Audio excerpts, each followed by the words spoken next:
Big joke. Profeti pachoni chava masipa pachoni chava charisiva shumba ruzi rwechituka mafupa ake amuka kuita sekwa chaminuka neavasauro wandigara kuda kuvapedza simba ende handisi kukendenga ndiraone pandavhiringa kunanganisa semadhaksi simbi yakabaka aibude usi pamunangagwa vadiro mavantu vakadiro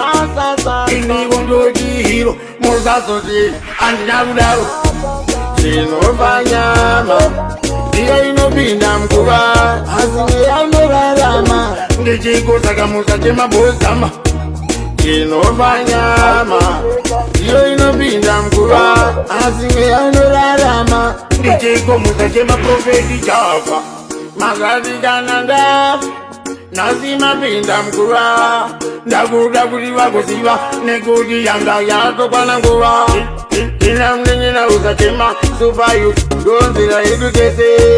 pikitoka zvakaoma kwaiva mwenje kasi vakatima ina matovekuchedzera mwarisi madowedzera vesepa aisvika aisiya avapedzera tinova nyama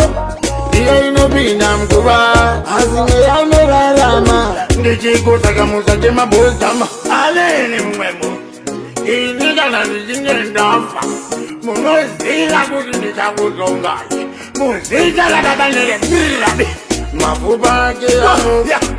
kuita sekwa chaminuka neavasauro wandigara kuda kuvapedza simba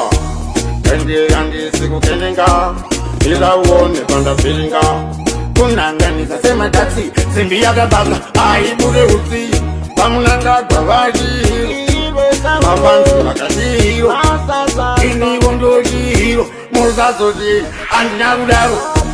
tinova nyama iyo inopinda mkuva asi yainorarama ndichikosakamusa chemabhozama tinova nyama iyo inopinda mkuva asi yainorarama ndichikomusa chemaprofeti chava makadikana ndafa nasimapinda mkuva ndakuda kuti vakuziva nekuti yanga yatokwana nguva ina mnenyena usachema supayut ndonzira yedu tese pikitoka zvakaoma kwaiva mwenje kasi vakatima una matovekuchedzera mwarisi madowedzera vesepa aisvika